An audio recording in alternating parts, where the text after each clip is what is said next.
Halo teman-teman, perkenalkan saya Mitra Melian Duru dengan NIM 1020230010 dari Program Studi Sarjana Terapan Manajemen Informasi Kesehatan Stika Santa Elizabeth Medan.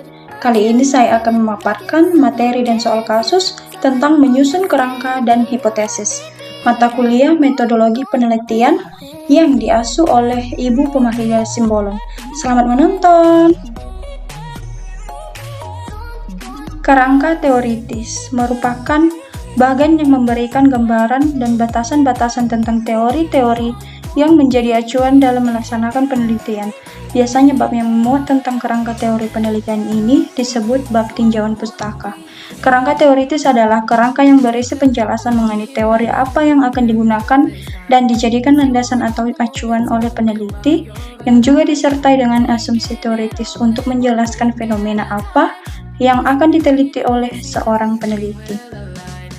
Adapun peranan kerangka teoritis, yang pertama, memberikan kerangka pemikiran bagi penelitian, kedua, membantu peneliti dalam menyusun hipotesis penelitian, ketiga, memberikan landasan yang kuat dalam menjelaskan dan memaknai data serta fakta, keempat, mendudukkan permasalahan penelitian secara logis dan runtut, kelima, membantu dalam membagi atau membangun ide-ide yang diperoleh dari hasil penelitian, dan sebagainya. Adapun langkah-langkah menyusun kerangka teori, yang pertama, memahami topik penelitian, menentukan variabel penelitian, mencari topik relevan, menyusun kerangka teori, menyusun hipotesis, menguji hipotesis, dan menarik kesimpulan. Kita masuk ke kerangka konsep. Merupakan turunan dari kerangka teori yang telah disusun sebelumnya dalam telaah pustaka. Kerangka konsep merupakan visualisasi hubungan antara berbagai variabel yang dirumuskan oleh peneliti setelah membaca berbagai teori yang ada dan kemudian menyusun teorinya sendiri yang akan digunakannya sebagai landasan untuk penelitiannya.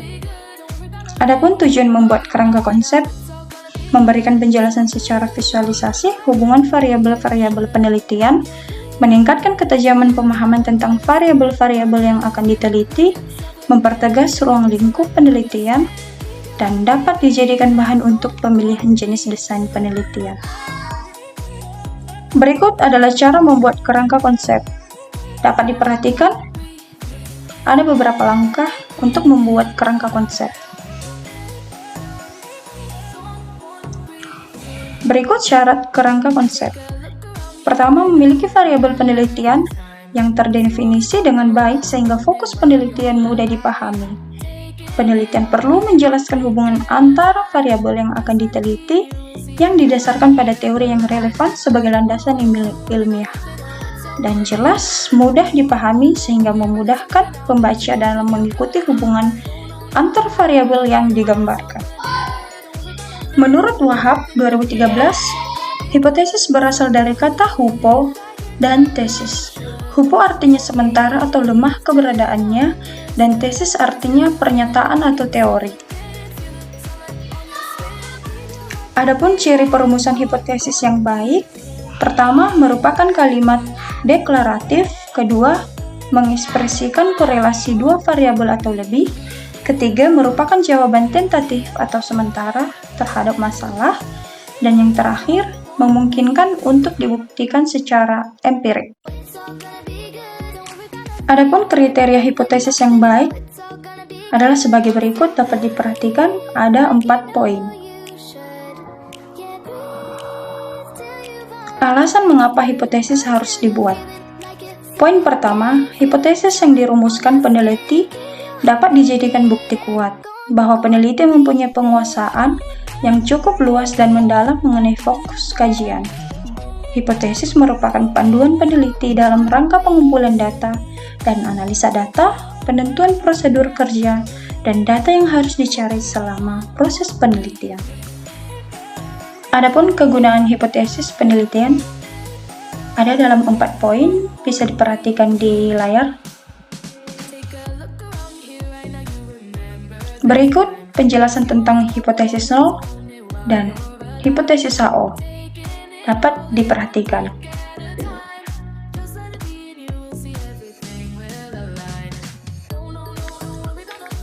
Lanjutan dapat diperhatikan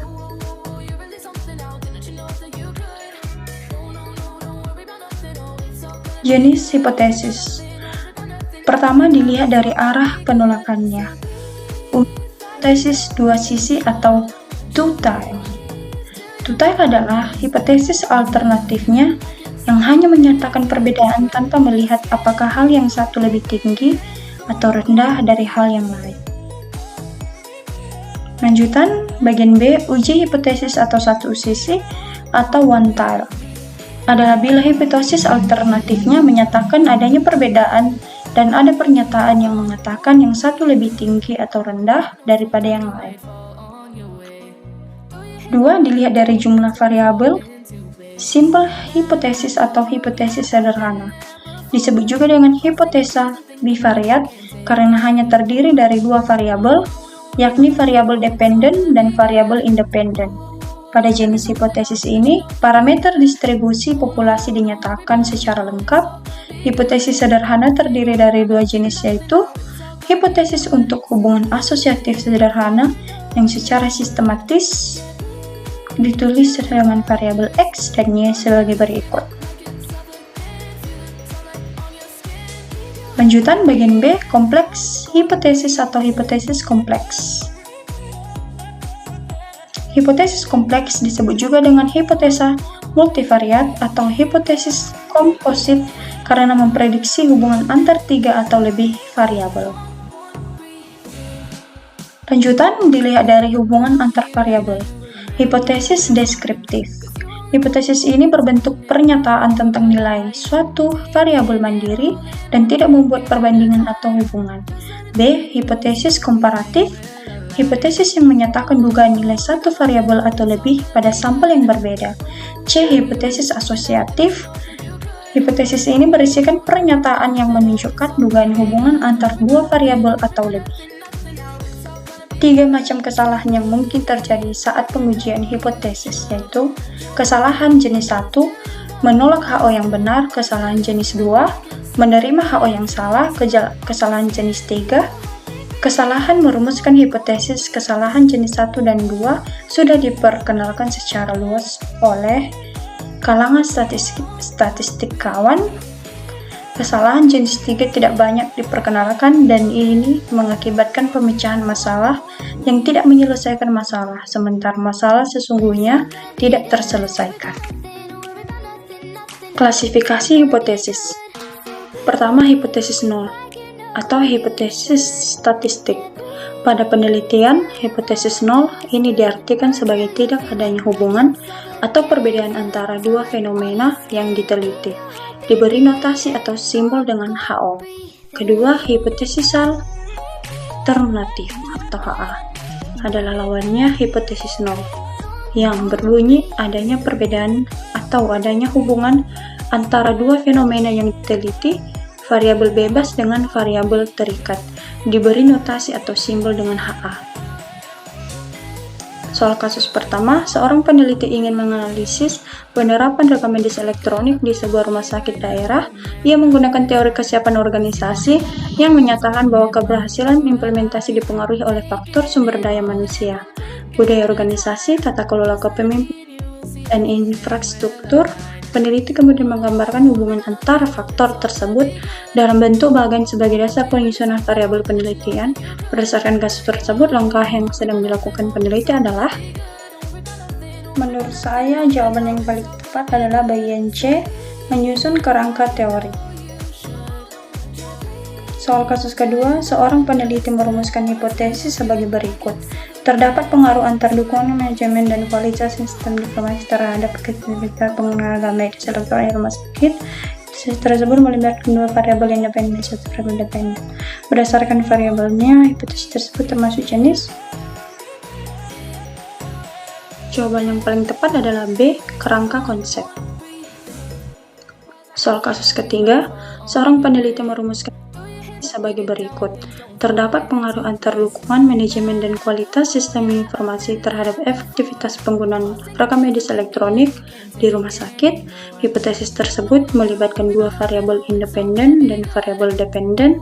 Berdasarkan jumlah variabelnya, hipotesis tersebut termasuk jenis.